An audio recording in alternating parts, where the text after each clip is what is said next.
নিলয় ও মাহির বাসর রাত আজ। একটু আগেই নিলয়ের বড় ভাবি প্রিয়া নিলয় ও মাহিকে মিষ্টিমুখ করে এসেছেন। মাহির হাতে নিলয়কে তুলে দিতে দিতে বলল, আমার দেবর খুব সহজ সরল মানুষ, আমার দেবরকে একটু দেখে রেখো। এখন প্রিয়া ও নিলয়ের বড় ভাই বাহার শুয়ে আছেন। হঠাৎ বাসর ঘর থেকে নতুন বউর চিৎকার শুনতে পেয়ে দুজনে ঘুম থেকে লাফ মেরে উঠে খাটের উপর বসে গেলেন। বাহার বলল, এই নতুন বউয়ের কান্নার আওয়াজ শুনতে পেয়েছো? প্রিয়া বলল, হ্যাঁ শুনতে পেয়েছি।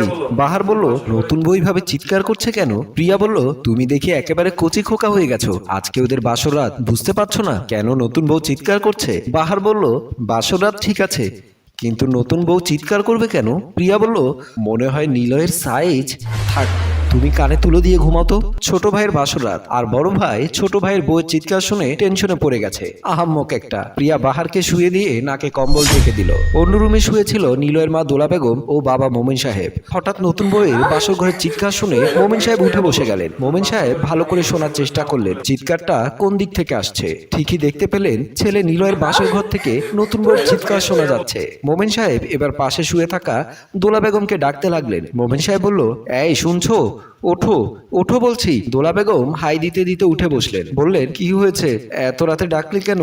মোমিন সাহেব বলল, পাশের রুমে নিলয়দের বাসর ঘর থেকে নতুন বউয়ের চিৎকার শুনতে পাচ্ছ?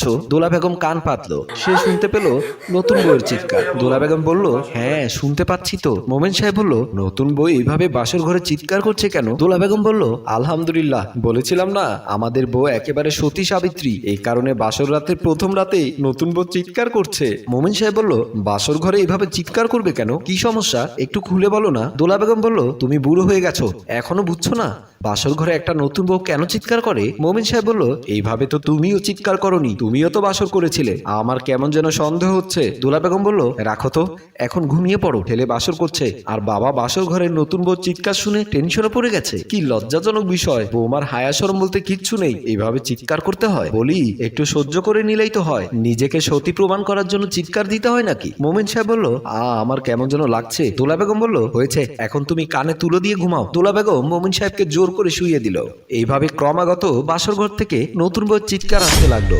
অন্য রুমে বাহার ও প্রিয়া ঘুমিয়েছিল। ওরা আবার উঠে বসে গেল। এবার প্রিয়া বাহারকে বলল, দেখেছো কেমন নির্লজ্জ মেয়ে, এভাবে শব্দ করতে হয়? আমার দেবরটাও কেমন, দেখছিস তোর বউ পারছে না, একটু ধীরে ধীরে কর। বাহার বলল, নতুন বউয়ের চিৎকারটা আমার কাছে কেমন জানি সুবিধার মনে হচ্ছে না, তুমি একটু ওয়েট করো, আমি ওদের বাসর ঘরের দিকে গিয়ে দেখি। বাহার বলল, যাওয়ার দরকার নেই, কিন্তু আমার টেনশন হচ্ছে, নতুন বউ এভাবে চিৎকার করবে কেন? প্রিয়া বলল, না না, আমি একটু বাসর ঘরে গিয়ে দেখি। বলে প্রিয়া খাট থেকে নেমে বাসর ঘরের দিকে চলে গেল। বাসর ঘরে দরজার সামনে আসতেই দেখতে পেল দোলা বেগম টেনশন নিয়ে পায়চারি করছে। প্রিয়া বলল, মা আপনি কেমন মানুষ, রুমের ভেতরে আপনার ছেলের আজকে বাসর রাত আর নতুন বউ বাসর রাতে চিৎকার করছে, আপনি এখানে দাঁড়িয়ে দাঁড়িয়ে তা শুনছেন? বৌমা, আমার কাছে কেমন যেন সন্দেহ হচ্ছে, নতুন বউ এভাবে চিৎকার করছে কেন? নিলয়ের কোনো সারা শব্দ পাচ্ছি না। প্রিয়া বলল, মা আপনি একটু দাঁড়ান, আমি নিলয়কে ডাকছি। বলেই প্রিয়া নিলয়ের রুমের দরজা বাড়ি দিতে লাগলো।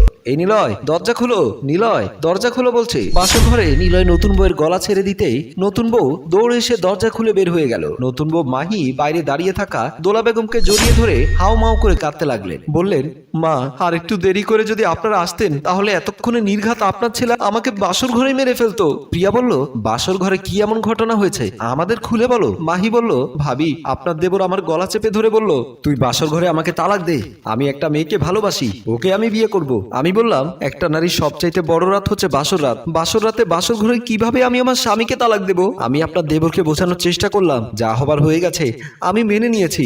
ভাগ্য বিধাতা যেহেতু তোমার সাথে আমার বিয়ে লিখে রেখেছে, তাহলে আমরা সব ভুলে আজ থেকে নতুন করে সংসার শুরু করি। সে আমাকে বলল, এটা কখনোই সম্ভব না, কারণ আমি আমার মন থেকে নদীকে ভুলতে পারছি না, আমি বাসর ঘরে তোকে তালাক দিয়ে নদীকে বিয়ে করব। আমি তাকে পায়ে ধরে হাজার বোঝানোর চেষ্টা করলাম, কিন্তু আপনার দেবর বলল, তুই যদি আমাকে এখন তালাক না দিস তাহলে আমি তোর গলা চেপে ধরে বাসর ঘরেই তোকে মেরে ফেলবো। বলেই সে আমার গলা চেপে ধরলো আর আমি হাও মাও করে চিৎকার করতে লাগলাম, কিন্তু আপনারা কেউ আসছেন না দেখে সে আমাকে ছাড়ছে না। ভাগ্য ভালো আপনি এসে দরজায় বাড়ি দেওয়াতে সে আমাকে ছেড়ে দিল। দোলা বেগম তখন মাসুদের বাবা মোমিন সাহেবকে ডাকতে লাগলো, এই কোথায় গেলে তুমি, এদিকে আসো তো।